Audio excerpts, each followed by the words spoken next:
last night I showed a chart to you that we got from the Federal Reserve in St. Louis, and it should take your breath away, but I don't think most people understand what it really means. It means how much money we're printing at the Federal Reserve. How many dollars are we actually pumping into the system for this crisis? So I thought about it last night after watching it with my family for, I don't know, 3 or 4 times. Come on, Aaron.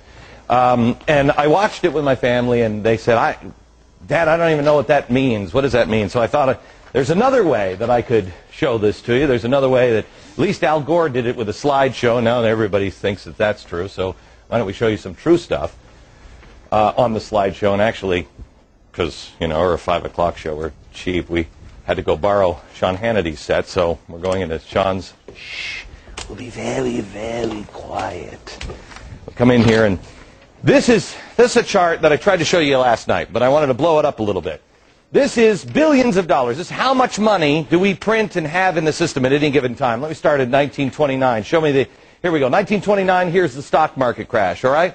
Now, if you see, we were on the gold standard, so we couldn't print much more money. We had the stock market crash, but we didn't do all of the stuff that we're doing now, just printing money. Go ahead, step to the next thing.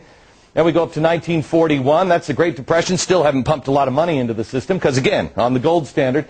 Then we have World War II, and we'll take this all the way to 1965. You'll see it comes up. We had 2 wars. We had World War II, and we also had the Korean War. In 1965, we were having the Vietnam War, but here's where it gets sticky.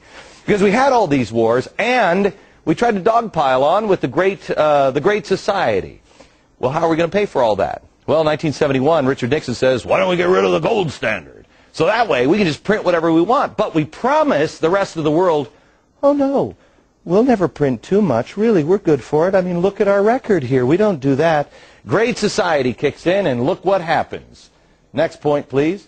Look how we've devalued our money. This is up until 2000 when we have the Y2K scare, where everybody's like, bury your food and grab your cash. The computers are going down. That's why the government put this little spike here. If you see that little spike, goes up because they just dump a lot of cash into it, and then they bring it back in. They pull it back in. But it's difficult to pull things back in, especially when you have a horrible event like 9/11. Next stop is 9/11. You'll see it's just a little spike back up just a little bit. Remember how everybody was freaked out that the world was coming to an end? Do your patriotic duty. Go spend. Go out there and get into the stock market. Well, we did. And then this is the kind of spending we get. As you see here, the federal bailout's just about to begin. We're in, let me get into my Al Gore machine. Oh, it's a real inconvenient truth now, isn't it, Al?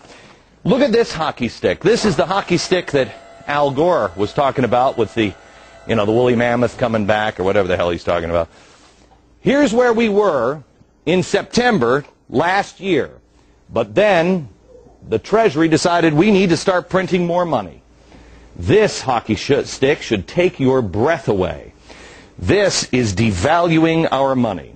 You know, Al Gore said, global warming is not a political issue, it's a moral one.